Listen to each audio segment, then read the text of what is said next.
It's always an interesting time when someone recommends that you see a movie. You know how the conversation goes. Oh, Andrew, you can't miss this. You'll love it. And immediately, I don't know if it happens with you, but for me, it starts to set off all sorts of little bells in my head. Oh, am I going to have the same taste as them? Is this going to be a recommendation that kind of destroys our friendship or something? You know, I mean, like some people like dramas, some people like kind of, you know, the action type movies, some people like comedies. We kind of all have that sort of personal taste, don't we? That really has an impact on the movies that we enjoy. And this happened to me not too long ago. The movie Spotlight is a 2015 drama based on real events. Spotlight is the name of an investigative journalist unit at the Boston Globe, and the movie tracks the work of this group in 2003, which ended up being published in a number of articles and won a Pulitzer Prize, as it investigates the systemic abuse in the Catholic Church towards children. It's an engaging movie, don't get me wrong, but it's despairing. It's intense. It causes you to feel uncomfortable. And you know, when we read this chapter today, chapter 14 of the Gospel of Mark, it's like that. It's a movie that you can say almost like if it was filmed, saying, yes, it's great, you can't miss it, but it's difficult, it's hard. It pushes us into spaces that maybe we don't want to go. I shared about the start of this chapter a little while ago as we encounter the story of Mary as she breaks an alabaster jar of perfume and pours that over Jesus' feet. And her image as a follower of Jesus, her role model, stands in stark contrast to the people around her. Well, the people around her at that time were planning betrayal. And you see, that's the essence of the rest of this chapter. Betrayal, betrayal, betrayal. Let's be going, it says in Mark chapter 14. In fact, the environment maybe was not too different from here. Jesus had been in the Garden of Gethsemane. He had gone there with his disciples and he'd gone away to pray, and this records these events. He said, "Up, let's be going. Look, my betrayer is here." And immediately, even as Jesus said this, Judas, one of the 12 disciples, his closest followers, arrived with a crowd of men armed with swords and clubs. They'd been sent by the leading priests, the teachers of religious law, and the elders. The traitor Judas had given them a prearranged signal.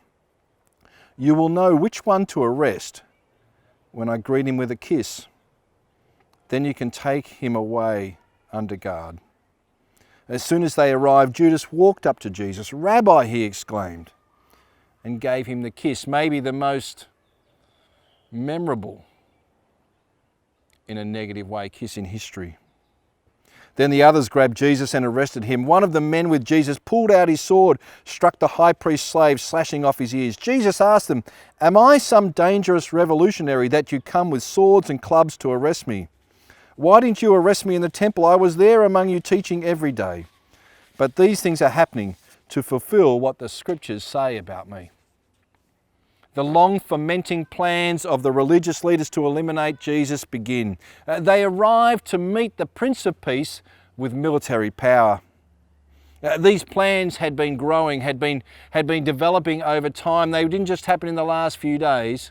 It started as Jesus as kind of a small irritation, like a little stone in your shoe. Yes, he was healing people on the Sabbath.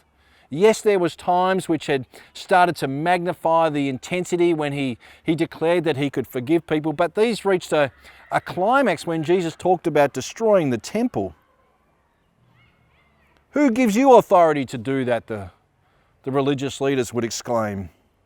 This was a challenge that was too big to ignore. You see, the temple was the place where the people, in a sense, met God. That was their meeting place. And so Jesus is challenging so much about their society and what they stood for. Of course, the truth is that the religious leaders just didn't understand Jesus. When Jesus talks about destroying a temple, he's not just talking about a physical building, he's talking about himself as being the place where people would meet God.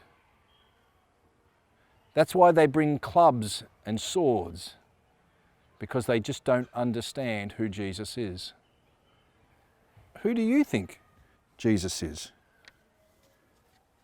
Who do you say he is? Well, the religious leaders are convinced that he's a threat, so they place him under house arrest and they drag him off. Mark narrates this trial that he has before the Sanhedrin, the religious kind of Jewish court of the day. They drag him off. Instead of going to the normal place, they take him to the villa of the high priest Caiaphas. And here he is arraigned before all of the Sanhedrin, kind of the reigning legal people of that society. We know that the trial is a bit of a sham. Egregiously, laws are broken. The procedures are not followed in any particular way. All these things are done to expedite the elimination of Jesus. You know, we could go into detail about that, but frankly, I'm not interested in the minutiae of Jewish legal proceedings, and I suspect that you're not either. The real question here, as the real question through all of this gospel, is who is Jesus? And here it manifests itself in what is Jesus being tried for? We've all watched some sort of a legal drama or movie, even if we've never been involved in a real life court action. We kind of have this image in our head what it looks like, don't we? There's a booming voice that comes out from the bailiff. All rise as the judge enters into the courtroom. And there's this kind of this formality, hear ye, the right honourable judge presiding. And after that point, the defendant is asked to rise, and the list of crimes or the things that they are being charged with are read out. That's what happens here. In verse 55 of Mark 14, it says, the leading priests and the entire council were trying to find evidence against Jesus so they could put him to death. But they couldn't find any. Many false witnesses spoke against him, but they contradicted each other. You know, if you want to eliminate an enemy legally, you need to come up with something. So in verse 57 it tells us that finally some men stood up and gave this false testimony. We heard him say, I will destroy this temple made with human hands, and in 3 days I will build another made without human names. But even them can't get their stories straight. This only charge that Mark specifies, and again echoed at his crucifixion of Jesus, is this destruction and rebuilding of the temple. This was a centre of power for the Jewish legal authorities.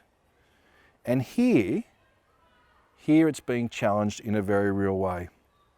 But if witnesses can't get their stories straight, you're in trouble. So in verse 60 it says, the high priest stood up before the others and asked Jesus, well, aren't you going to answer these charges? What do you have to say for yourself? And here comes the high point of the trial. Jesus was silent and made no reply. And then the high priest asked him this question, are you the Messiah, the Son of the Blessed One? Who do you say Jesus is? The question proved to be a stroke of genius.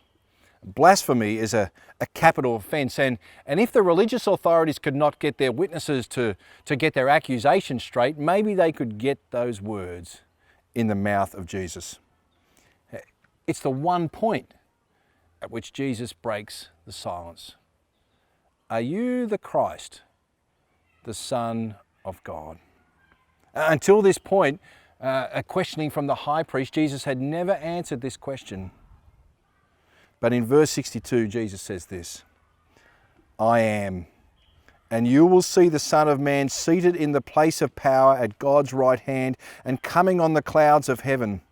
Then the high priest tore his clothing to show his horror and said, why do we need any other witnesses? You've all heard his blasphemy. What is your verdict? Guilty, they all cried. He deserves to die. Jesus answers the high priest's question, I am. And then he goes further. He says that you will see the Son of Man seated in power at the right hand of God and coming on the clouds of heaven. This is an allusion to a passage from Daniel in the Old Testament that's very clear about this role that Jesus has. The religious authorities, they understand. they understand it is devastating, this claim, because Jesus is claiming divinity. He declares his position before the high priest. He declares his identity. Who do you say that Jesus is? There's a school of thought that says that Jesus was simply just a great moral teacher. He never claimed divinity, he never claimed any particular position. It's only the church and other followers who wrote this back into the stories to claim it later on. And this declaration clearly opposes that idea. It puts Jesus' claim in his own mouth, in his own words. Who do you say that Jesus is? Well, the religious authorities knew. They were triggered by this response of Jesus. To call oneself the Messiah was a difficult thing, but many people called themselves Messiahs. But to call oneself the Son of God, they knew what that meant. His response calls them to reel back, and they tear their clothes in despair and anger and their grief. They take him off to carry out their execution. Who do you say that Jesus is? Now, physical pain we know lies ahead, but a pain that's even greater than physical pain is about to experience. The betrayal of the religious leaders was one thing. They didn't truly understand him, but to be betrayed now by his closest followers, he had shared his life with them. In Mark chapter 8, at the hinge point of this entire gospel, Peter's confession of who Jesus is. Jesus says to him, "Who do you say that I am?"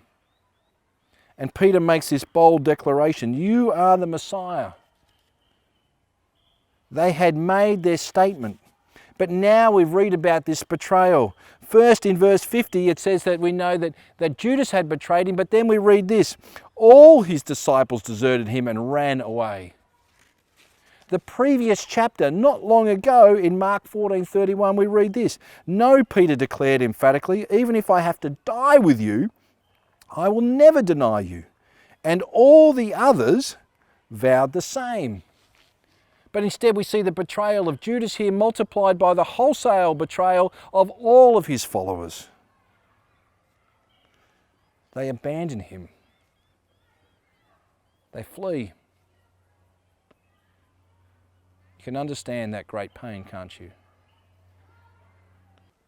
Finally, we're left with the Apostle Peter. The chief of the apostles, maybe the one who's closest to Jesus. The one who has declared that he would never lead him. And while Jesus is undergoing a formal trial in the house of Caiaphas, Peter will undergo his own trial. Trial and denial. For when Jesus is being mocked, when he's being beaten and spat upon, Peter is below in the courtyard warming his hands beside a fire. I'm not going to explain too much of the detail. You can read it at the end of chapter 14. But on 3 different occasions, he's questioned by a young girl, almost the least threatening of people, by a bystander, and he just keeps digging for himself a deeper and deeper hole. I don't know him. I don't know him. Who do you say Jesus is? You see, for as much as the theme of this chapter is about betrayal, it is partnered by a complementary idea. You see, in the entire Gospel of Mark, this word that I'm going to mention to you soon only occurs up until this point 4 times. But now, in the space of 9 verses, it occurs 7 times. This is the word witness. Witness. You see, Mark wants us to know this, that a true witness in the middle of trial remains faithful. A true witness does not run away. This passage, this scene opens up with Peter following Jesus at a distance.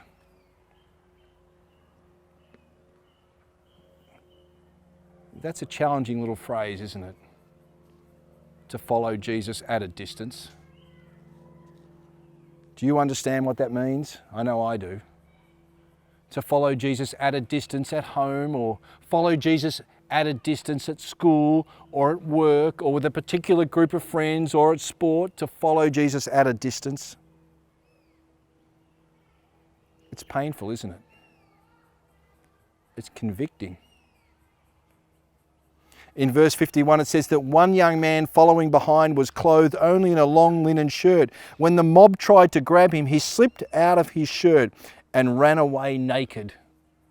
He's following at a distance. And I want to say to you, and I want to say to myself, is that us? There's been long speculation about who this young man is. One of the lines that's commonly a part of it is, in fact, it's actually Mark, the author of this gospel, that he was following Jesus at a distance and he ran away naked because he couldn't be identified. His unknown identity, though, it causes us to ask, could we be that man who follows at a distance? Who do you say that Jesus is? Who do you say? You know, Mark, the author of this gospel, is writing to a church that's under severe persecution. And I think there's two things here. Firstly, there's a warning that if denying Jesus under persecution can happen to an apostle of Jesus, it can happen to us. We need to be on our toes lest we too betray, lest we too deny. The disciples knew who Jesus was in their head, but that's just not enough for all of us, isn't it? We need to be willing to follow him in all circumstances of life. That's the challenge and the warning for each one of us. To keep following, to be a true witness even in times of persecution. The second thing I believe it's here for is as an encouragement.